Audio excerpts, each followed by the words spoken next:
গতই সাধারণ নির্বাচনে হিন্দু সম্প্রদায়ের সবাই, সংখ্যালঘু সম্প্রদায়ের সবাই, মানে হিন্দু, বৌদ্ধ, খ্রিস্টান, পাহাড়ি এবং সমতলের জনগোষ্ঠী, তারা সবাই কিন্তু সিদ্ধান্ত নিয়ে, নীতিগত সিদ্ধান্ত নিয়ে, কারণ হিন্দু সম্প্রদায়ের আর যাই হোক তারা ভুল করে না, তার নীতিগত সিদ্ধান্ত নিয়ে তারা এবার মানে ভোট দিয়েছে ধানের শীষে। এটা আমি সরকারের মন্ত্রী হিসেবে আমি নিজেও নির্বাচন করেছি, সংসদ সদস্য হয়েছি, আমি আমার এলাকার সংসদ সদস্য হিসেবে এটা অকপটে স্বীকার করছি। এটা আমরা স্বীকার করি, আমরা কৃতজ্ঞতা মানে ইয়ে করি যে হিন্দুরা ভোট দিয়েছে। তাহলে বিএনপি ক্ষমতা আসার ক্ষেত্রে হিন্দুদের বিশাল অবদান রয়েছে। সেই অবদানটা মানে আমরা অঙ্কের মাধ্যমে বের করা আছে।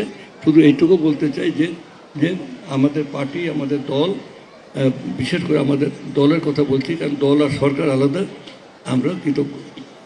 সরকারের অবস্থান হচ্ছে যে নির্বাচন আগেও বলেছিলাম যে আমাদের প্রধানমন্ত্রী তো বলেই যাচ্ছেন সেটা, যে যারা আমাদের ভোট দেয় নাই আমরা তাদের জন্য কাজ করব, যারা দিয়েছে আমরা তাদের জন্য কাজ করব।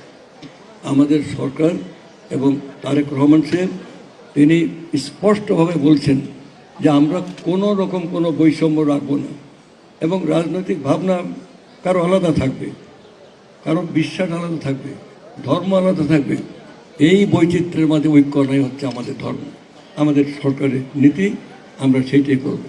এখানে একটা কথা, চিন্ময় প্রভুকে আমি নিজেও চিনতাম এবং অনেকবার দেখা হয়েছে তার সঙ্গে। মানে আমরা যখন ওই যে গুলশানে বা বিভিন্ন জায়গায় এরা সবাই থাকতো সেখানে, সেখানে চিন্ময় বোমাতে আসতো। আমি অন্তর্বর্তীকালীন সরকার তাকে গ্রেপ্তার করেছে, মানে তার বিরুদ্ধে মানে এমনি পত্র পত্রিকার খবরকে আমরা বিশ্বাস করি না। আমি বেসিক্যালি আমি লয়ার, আমি অ্যাডভোকেট সুপ্রিম কোর্টের, সবাই জানেন সেটা। আমরা মানে বিলিভ ইন এভিডেন্স, আমরা এভিডেন্স, তার বিরুদ্ধে কী অভিযোগ ছিল যে তাকে এভাবে আটকায় রাখা হলো।